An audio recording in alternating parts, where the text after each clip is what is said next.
morning, everybody. How are you? I think all of you are very fine and very interested to learn new and new English sentences to be confident and speak your own, write your own sentences to express your feelings to others very easily and correctly. So let's go. Today on the board, I have written some sentences. বোর্ডে আমি কিছু বাক্য লিখে রাখছি। তো এখানে কি লেখা আছে? আমি একজন মানুষ, তুমি একজন ছাত্র ছাত্রী, তারা খেলোয়াড়, তিনি একজন শিক্ষক, আমরা বন্ধু, রানা একজন ছেলে। এটি একটি কলম, ইহা একটি বই। তো এই বাক্যগুলো লক্ষ্য করলে কি দেখা যায়? এই বাক্যগুলোতে বাংলা বাক্যগুলোতে কোথাও কোনো ভার্ব নেই, কোনো ক্রিয়া আমরা খুঁজে পাচ্ছি না। শুধু কি হচ্ছে এখানে লক্ষ্য করা যায়, কি লক্ষ্য করা যায় যে এখানে এই যে মানুষ, আমি আমি কে, আমি একজন মানুষ, তুমি কে বা তুমি কে, এই তুমি এখানে এটি, তারা খেলোয়াড়, তারা কি বা কে, তারা কি বা কে।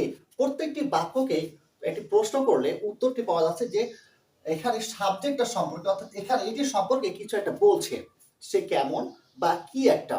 অর্থাৎ এই বাক্যগুলোর বিশেষ বৈশিষ্ট্যটা কি লক্ষ্য করছি আমরা, যে সাবজেক্ট সাবজেক্ট কি বা কে বা কেমন বা কেমন, এই ধরনের উত্তর পাওয়া যাচ্ছে।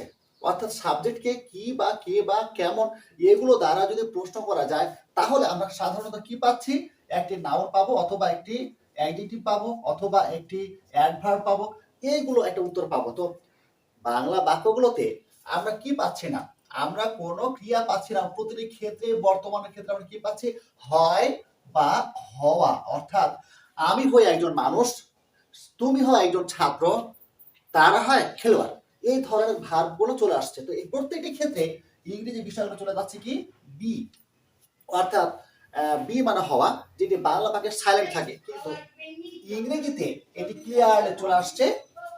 I am a man, you are a student, they are players, he is a teacher, we are friends, Rana is a boy, this is pen, it is a book.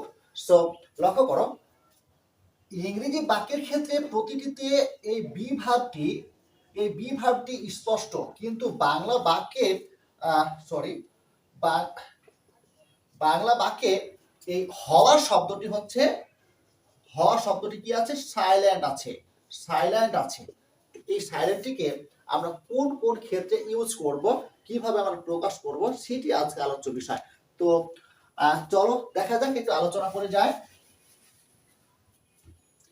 এভাবে প্রত্যেকটি ক্ষেত্রে তোমরা যদি বাক্যটি তৈরি করো, অর্থাৎ সাবজেক্ট এম, ইজ এবং আর, তারপরে অবজেক্ট, এটি হচ্ছে সাধারণ বাক্যটির গঠন।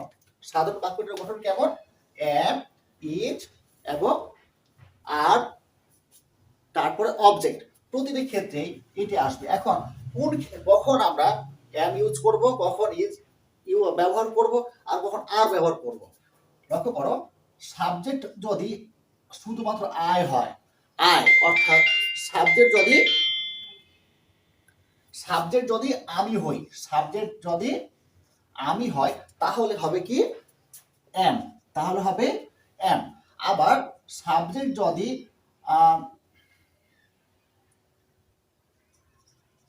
ইউ মানে তুমি হও, তাহলে কি হচ্ছে আর হচ্ছে। আরো একটা সহজ ভাবে যদি বলতে চাই, সাবজেক্ট ইউ এবং আই, অর্থাৎ ফার্স্ট পারসন এবং সেকেন্ড পারসন, ফার্স্ট পারসনের সাথে হবে কি এম হবে, আর থার্ড পারসন অর্থাৎ আমি এবং তুমি ছাড়া বাকি যা কিছু আছে সবকিছু হচ্ছে থার্ড পারসন। এটা তো এর আগের ক্লাসে সুন্দর করে বলা হয়েছে, আবার আজকে স্মরণ করে দিচ্ছি।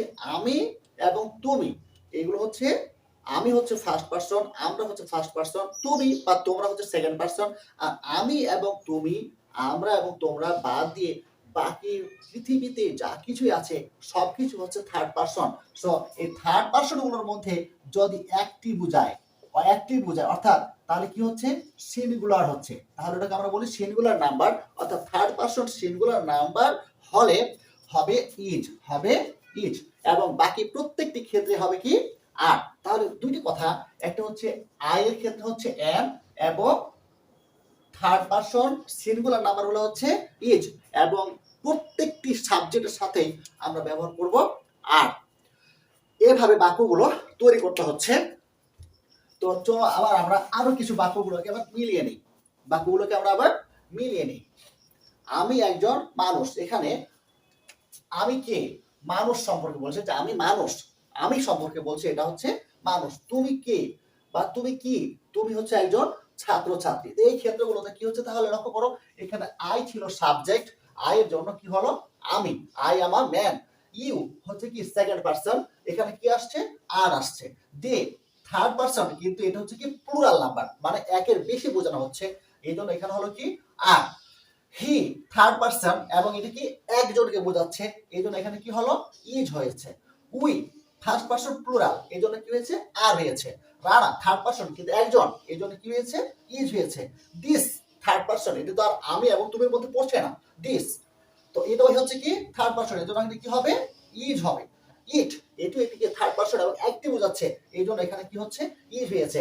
এবং প্রত্যেকটি ক্ষেত্রে তোমরা এইভাবে করে এই প্যাটার্নটিকে ইউজ করে সহজে বাক্য তৈরি করতে পারো। তাহলে ফিনিশিং বা শেষে আমরা আরো একটু মনে রাখবে যে কোনো কিছু মানে কোনো ব্যক্তি বা কোনো বস্তু বা কোনো কিছু বর্তমানে নিজে হয়, অর্থাৎ নিজে কোনো একটা অবস্থা বোঝানো হচ্ছে, অর্থাৎ সাবজেক্ট সম্পর্কে কিছু একটা বলছে বা সাবজেক্টের নিজের অবস্থা বলা হচ্ছে, এরকম যদি ভাবটা প্রকাশ পায় তাহলে সবসময়ের জন্য এইভাবে বাক্য তৈরি করতে হবে। যেমন যে আমটি পাকা, তাহলে কি আমটি সম্পর্কে বলছে যে আমটি পাকা না কাঁচা, লাল না নীল, এটি বলছে। তাহলে কেমন বলছে, আমটি হচ্ছে পাকা, তাহলে দা ম্যাঙ্গো ইজ রাইপ। আবার লক্ষ্য করো, তুমি ছোট বা তুমি শিশু, তাহলে তোমার সম্পর্কে বলছে কি, তোমার সম্পর্কে বলছে তুমি একটা শিশু, তাহলে কি ইউ আর চাইল্ড বা ইউ আর কিডস। আমি শিক্ষক, তাহলে আমি কি আসলে আমি শিক্ষক এর সম্পর্কে বলছি, তাহলে আই অ্যাম আ টিচার। লোকটি লম্বা, লোকটি কেমন, লোকটি লম্বা। দ্য ম্যান ইজ টল, সে দুর্বল, সে কেমন দুর্বল, তার সম্পর্কে বলছে, অন্য কিছু কিন্তু বলছে না। তাহলে হি ইজ উইক। এইভাবে তোমার চারপাশে যা কিছু আছে সবকিছু দিয়ে তুমি ছোট ছোট বাক্যগুলো তৈরি করতে পারো।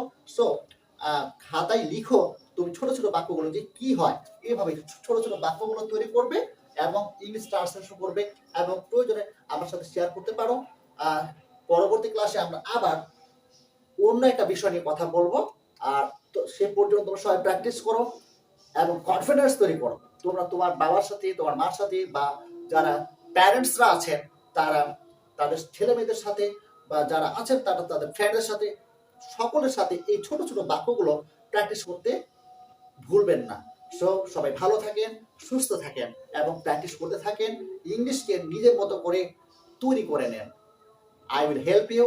So, thank you very much. See you again in my next class. হ্যাঁ, শেষে আমার এই চ্যানেলটি অবশ্যই সাবস্ক্রাইব করবেন এবং শেয়ার করবেন এবং কমেন্টস করবেন, যাতে আমি অনুপ্রাণিত হই আপনাদের আরো সহজে ইংলিশটিকে বুঝাতে সক্ষম হই এবং আপনারা আরো ভালো করেন ইংলিশকে ব্যবহার করার উপযোগী করে ফেলেন। Thank you very much. See you again.